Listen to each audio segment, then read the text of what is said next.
Ask some of her friends and relatives to say a couple words right now. Please welcome them. Right now, I want to bring up Dr. Naima Swiss Hall. Swiss Hall. Come on now.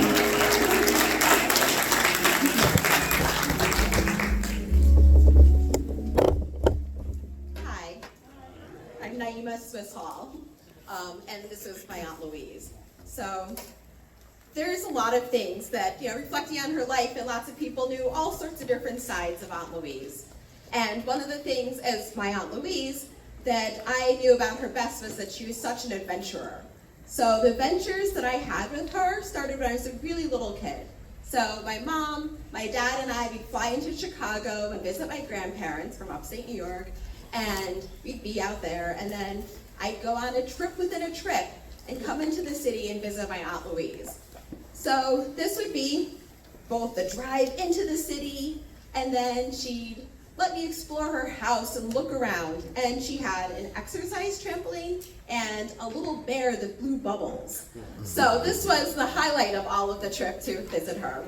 So it was so foundational that in probably about 5th grade, I wrote an essay on someone I admired in my life. So my parents probably made me add that she was a judge or something like that. But I'm pretty sure the thing that mattered most to me was someone whose house I could go to, bounce on a trampoline, blow bubbles into the sink, and get a chance to really hang out with her.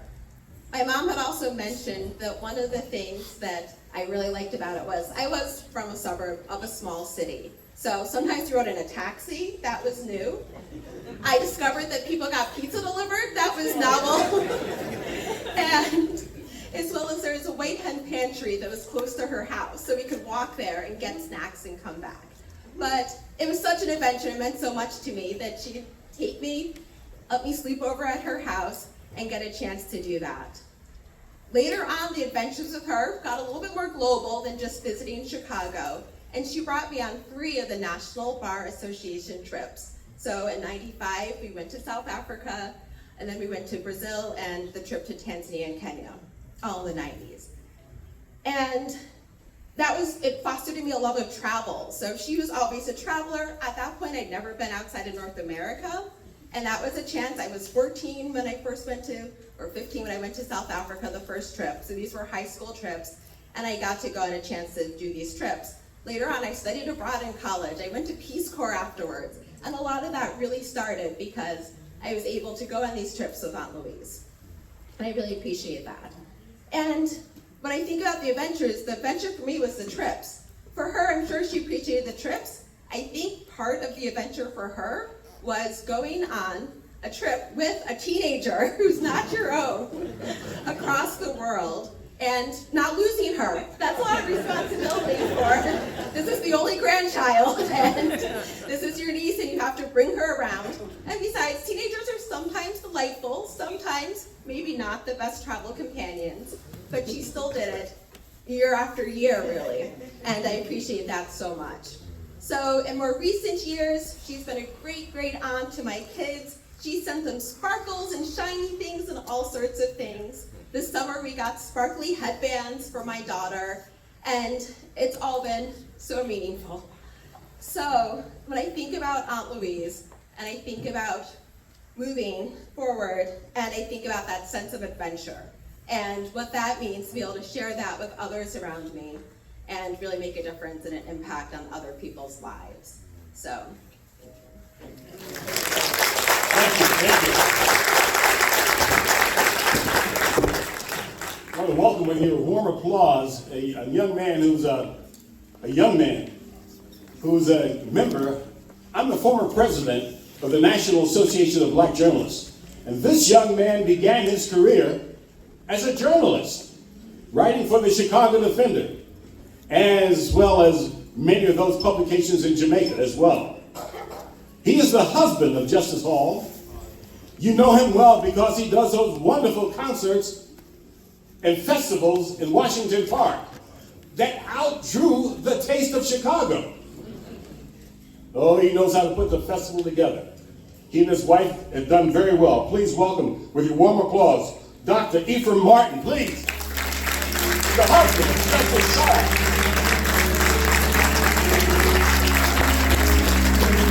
A giant, a journalist, an organizer, a man among men.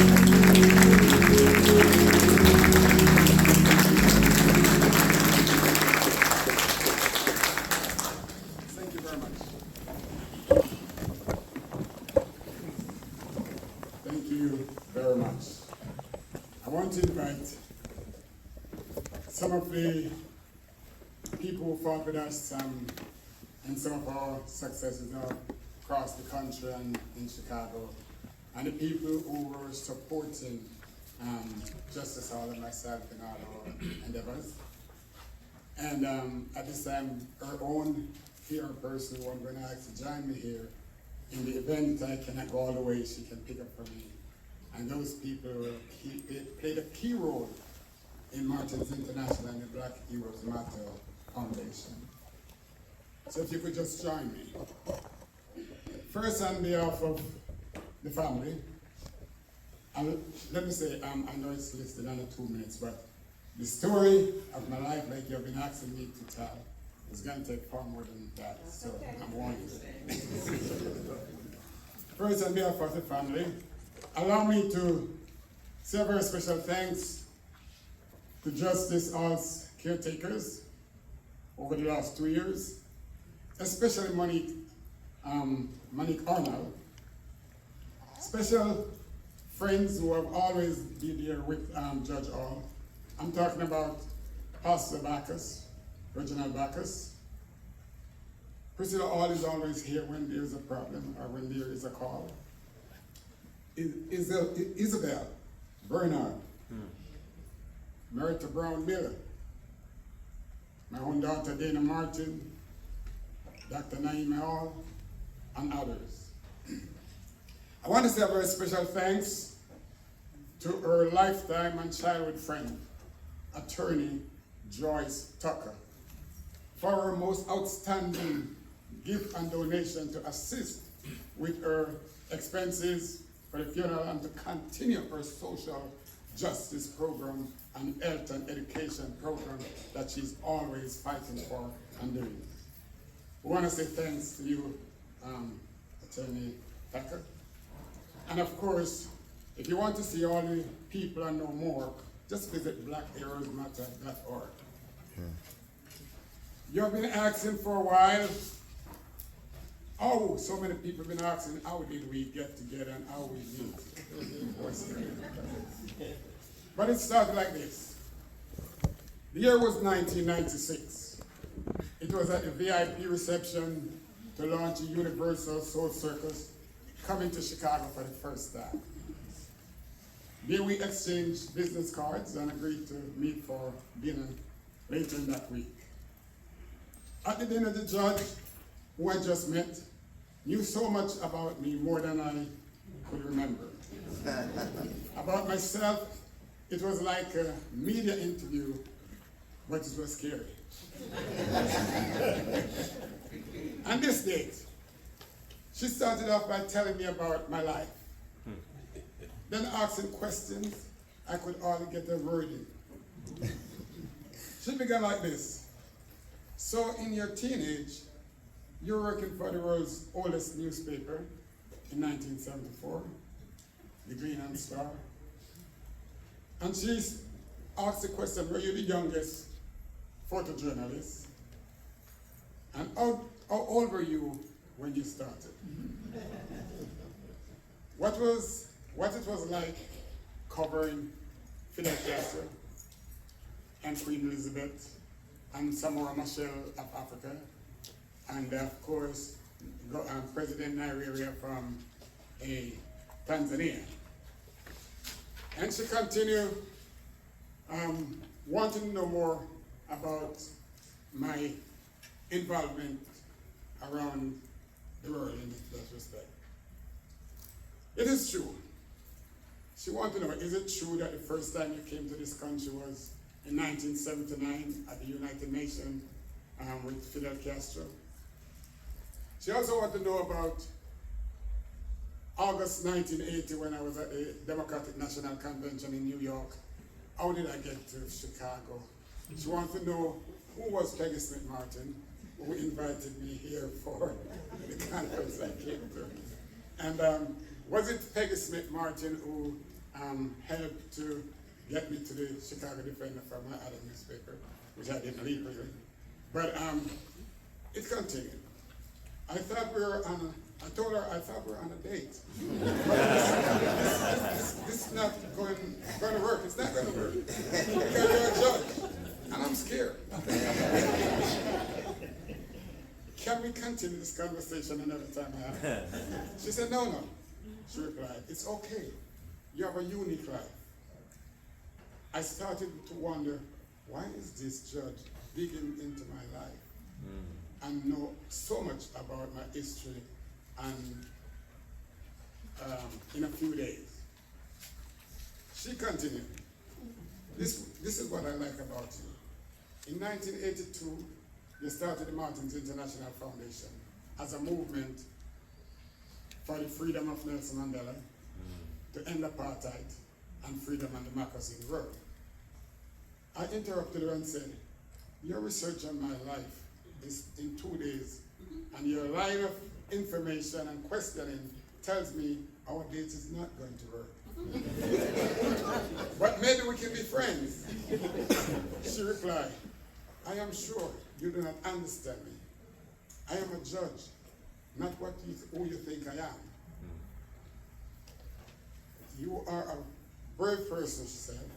I like that after your struggle with Nelson Mandela and following that freedom, you started the African Caribbean Festival of Life with the objective of bringing nations together through music and culture. That is intriguing, she said. She said, as a judge, I am limited to what I can do, but I'm excited with your journey. Our next date of that was at the Green Dolphin, for those of you who know the Green Dolphin Jazz restaurant over there on the north side. And the rest, of course, I could say this, but 5 years later, following that date, one early Sunday morning, was it Sunday? Yes. One early Christmas morning at the Friendship Baptist Church on the west side of Chicago. It was about 6 in the morning. Reverend Jesse Jackson, Reverend Hall, pronouncers, wife and husband.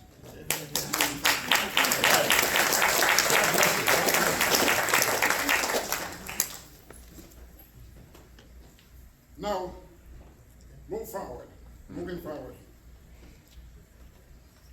During the pandemic, following the death of George Floyd, with the support of my wife,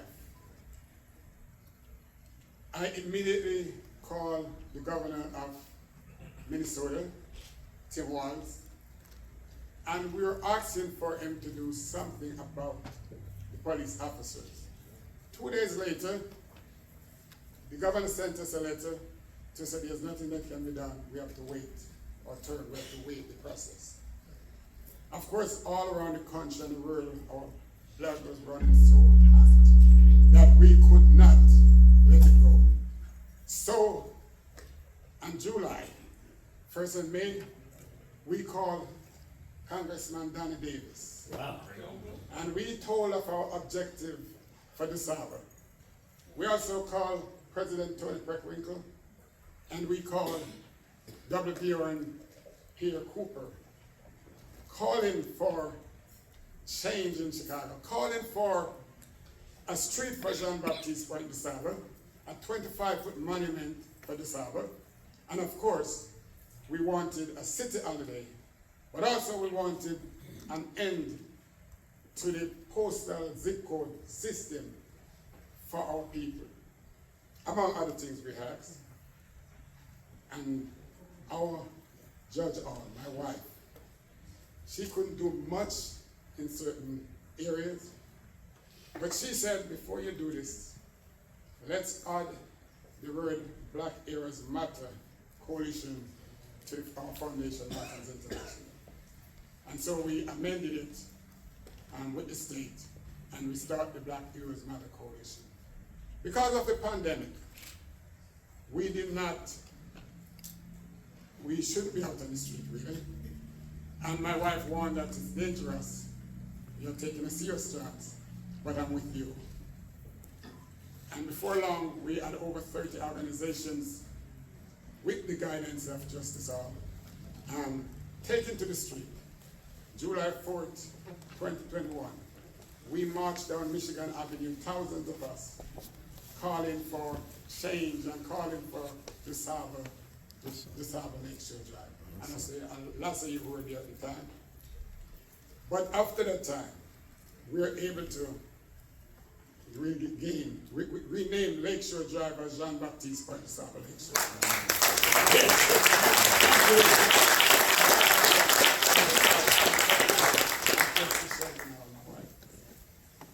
There are lots of things that we have done together, more than I can tell you today.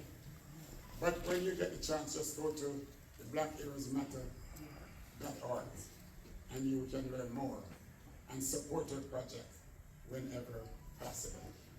Thank you very much. Thank you. Thank My wife is not dead. She is not dead. She's just making an early visit to that glory land. That's right. Because we know that a little from this, all of us will have to make that journey. Whether we like it or not, we have to go that journey. Yeah. And she's there waiting on us. Yeah. And one day we all going to meet together Yes. to celebrate Jojo. Yeah. She was a queen. Huh.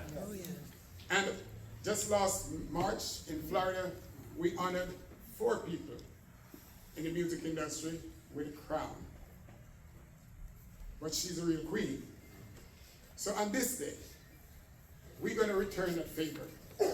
And we're going to make sure that if Valerie or one of you could bring that crown here, we're going to make sure that Justice, Shelvin, Louise, Marion, my wife, wear that crown.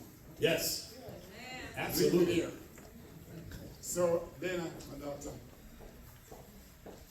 if you could just, you can just open it there, and then just place it on the casket, and at the end of the service, she will wear her crown.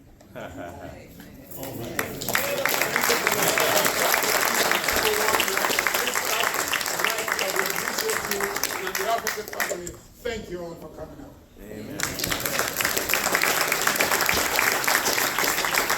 Thank you. I remember getting a call from Justice Hall. She said, Norman, from Channel 5 News, I need you to do me a favor. I said, what do you need? And I got a meeting coming up with Mayor Lori Lightfoot. I need you to do some research on Jean-Baptiste Point du Sable. I want to change the name of Lakeshore Drive to Du Sable Lakeshore Drive. How important was he to the black community? And I did my research. He was not a regular guy. Where the Wrigley building is now is where the fur trading post was. He is the one that said, Chicago, he got the word from the Algonquin Native American tribe. They were the #1 customers of his fur trading post. He had a full encyclopedia in his home, right there where the Wrigley building is now. He would vacation on the south of France every single year. This was a learned man, Jean-Baptiste Point du Sable. So when we drive up and down Lakeshore Drive, we're standing on his shoulders. Shelvin Hall made the presentation with the facts that we gathered, and Mayor Lori Lightfoot said, done. The name will be changed. The man who named this city, he was the first black businessman in Chicago. He called Chicago, Chicago, which is the word for land of bad smell, because right there near the Wrigley building, there was a large infestation of skunks. The Native Americans in that neighborhood said, oh, we're going to Chicago. So Jean Baptiste Point du Sable said, let's make it, I'm going to modernize the word, make it Chicago. And that's what you call it. Please welcome the queen of gospel music on WVON, a great friend of the family, Pam Morris is in the house. More applause for Pam Morris.